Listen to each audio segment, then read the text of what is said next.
काय भावाच्या लाडक्या बहिणींनो, भावासाठी राखी निवडताय ना? अहो मग आता त्याच्या मुलांकानुसार निवडा की. म्हणजेच काय, भावाची जन्मतारीख काय, जन्मतारखेवरनं आपण मुलांक काय तुमच्या भावाचं ते बघूया आणि त्यानुसार तुमच्या भावासाठी तुम्ही कोणती राखी घेतली पाहिजे, म्हणजे राखीचा रंग, आकार, या गोष्टी कोणत्या असायला हव्यात त्याबद्दल जाणून घेऊया. अहो त्यांनी काय होणार आहे, आता तुम्ही काही काढू लागले का हो, असं म्हणू नका, कारण त्यामुळे भावालाच लाभ होणार आहे. धनलाभ, भरभराट, भावाच्या आयुष्यात आनंद येणार आहे. मग भावासाठी एवढी छोटीशी गोष्ट करायला काय हरकत आहे, नाही का? चला मग बघूया अंकशास्त्रामध्ये कोणता रंग, कोणता आकार तुमच्या भावासाठी लाभदायक सांगितलेला आहे. सगळ्यात आधी बोलूया मुलांक 1 बद्दल. आता ज्यांना मुलांक म्हणजे काय माहिती नाही ना, फार टेन्शन घेऊ नका. ज्या व्यक्तींचा जन्म कोणत्याही महिन्याच्या बरं का, 1, 10, 19 आणि 28 या तारखांपैकी झालेला आहे ना, म्हणजे 1 तारखेला झाला आहे किंवा 10 तारखेला झाला आहे किंवा 19 किंवा 28 अशा तारखांना झाला असेल तर तुमचा मुलांक आहे 1. मुलांक 1चा स्वामी असतो सूर्य आणि म्हणूनच तुमच्या भावाचा मुलांक 1 असेल तर त्याच्यासाठी केशरी किंवा लाल रंगाची राखी निवडावी आणि त्या राखीचा आकार गोल असेल तर अधिक उत्तम. म्हणजेच गोल आकाराची केशरी किंवा लाल रंगाची राखी मुलांक 1 वाल्यांसाठी लाभदायक आहे. आता वळूया मुलांक 2 कडे. ज्या व्यक्तींचा जन्म कोणत्याही महिन्याच्या 2, 11, 20 आणि 29 अशा तारखांना झालेला असेल तर त्यांचा मुलांक आहे 2.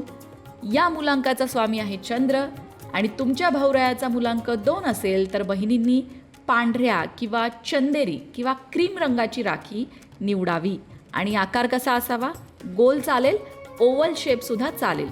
अशी राखी तुमच्या भावाला लाभ देणारी आहे. आता वळूया मुलांक 3 कडे. मुलांक 3 मध्ये कोणत्या जन्मतारखा येतात तर 3, 12, 21 आणि 30 या तारखांना जर तुमच्या भावाचा जन्म झाला असेल तर तुमच्या भावाच्या या मुलांकाचा स्वामी आहे गुरु आणि म्हणूनच बहिणींनी निवडायची आहे पिवळ्या किंवा सोनेरी रेशमी धाग्याची राखी. ही सर्वोत्तम ठरेल तुमच्या भावासाठी. शक्य असल्यास आकार चौकोनी किंवा त्रिकोणी असावा. भरपूर आकाराच्या राख्या मिळतात, त्यातनं भावासाठी चौकोनी किंवा त्रिकोणी राखी शोधणं काही इतकं अवघड नाही आहे. आता वळूया मुलांक 4 कडे. मुलांक 4चा स्वामी आहे राहू आणि जन्मतारखा त्याच्यामध्ये येतात 4, 13, 22 आणि 31.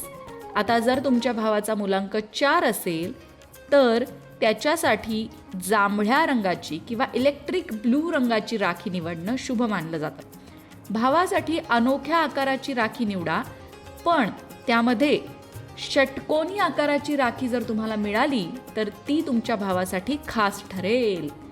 त्यानंतर मुलांक 5 यामध्ये जन्मतारखा येतात 5, 14 आणि 23. या मुलांकाचा स्वामी आहे बुध ग्रह आणि राखी निवडायची आहे हिरव्या रंगाची. शक्य असल्यास आकार आयताकृती असावा किंवा पानाच्या आकाराचा असेल ना तर आणखीन छान बरं का.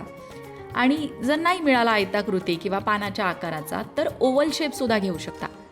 आता वळूया मुलांक 6 कडे. हा शुक्राचा नंबर आहे बरं का, म्हणजे ऐश्वर्य, समृद्धीचा नंबर आहे आणि यामध्ये जन्मतारखा येतात 6, 15 आणि 24. आता जर तुमच्या भावाचा मुलांक 6 असेल तर तुम्ही गुलाबी, निळसर किंवा चमकदार चंदेरी अशी राखी घेणं उत्तम ठरेल. फुलांच्या किंवा हिऱ्याच्या आकाराची राखी सुद्धा तुमच्या भावासाठी शुभ मानली जाईल. आता मुलांक 7.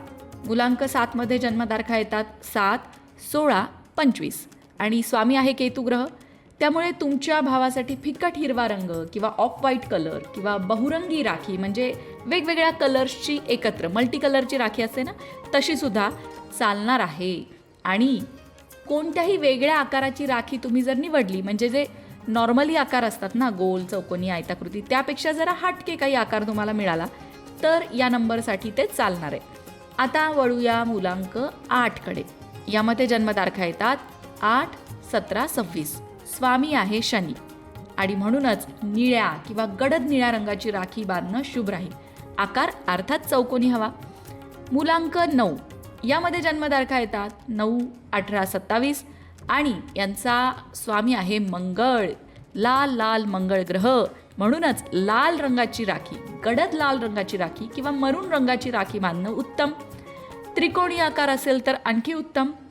यातही जर ती राखी लाल रंग आणि त्रिकोणी आकार असं सुंदर कॉम्बिनेशन असेल तर आणखीच उत्तम.